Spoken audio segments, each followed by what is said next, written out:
The burning of an Australian flag at Melbourne's anti-monarchy protests has been slammed by the Returned and Services League of Australia, RSL, as deplorable and disrespectful to Australian servicemen. RSL Australia President Greg Melick said the protesters burning the flag and campaigning against the monarchy on the National Day of Mourning disrespected service people who fought to defend the nation.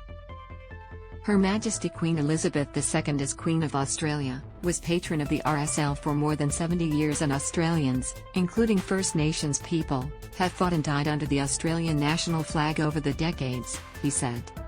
Read more: woman hit by train after falling from mobility scooter onto tracks. Both Her Majesty and our national flag are entitled to and deserve the deepest respect. The protesters' actions yesterday were deplorable and dishonored Australian servicemen and women who have made the ultimate sacrifice for our nation. The thousands of protesters that swarmed Australian cities had called for an end to Indigenous deaths in custody, and pointed out differences in reporting on issues facing First Nations Australians compared to the Queen's death. Some First Nations people have called for the monarchy to be abolished, discussing the role it played in the colonisation of Australia and the treatment of Indigenous people.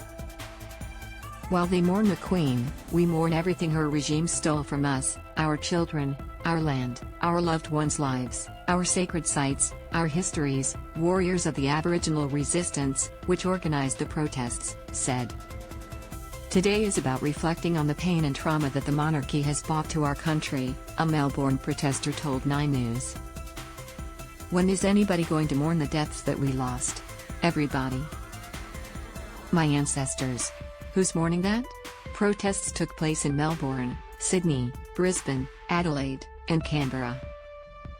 At one point, protesters poured red paint onto the Australian flag, their hands, and the outside of the office of the British consulate. We've been asking for a day of mourning since they made January 26 so-called Australia Day. But 8 hours after the Queen's death, they can make this day a day of mourning, First Nations woman Sarabi Gristwood told 9 News in Sydney.